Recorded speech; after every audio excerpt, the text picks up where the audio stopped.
You're watching How Leap. Let's adjust the video quality setting on the Facebook app. Open the Facebook app and tap the three-line menu. Scroll down and tap Settings and Privacy, then tap Settings. Scroll down to the Media and Contacts section. Tap Videos and Photos. Here you will find two key settings. Tap Video Default Quality.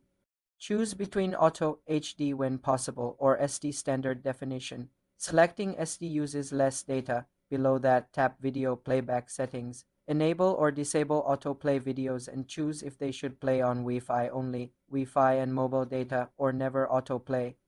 These settings control both the quality of videos you upload and the quality of videos you watch in your feed to manage your data usage. For more simple computer tutorials, subscribe to the channel.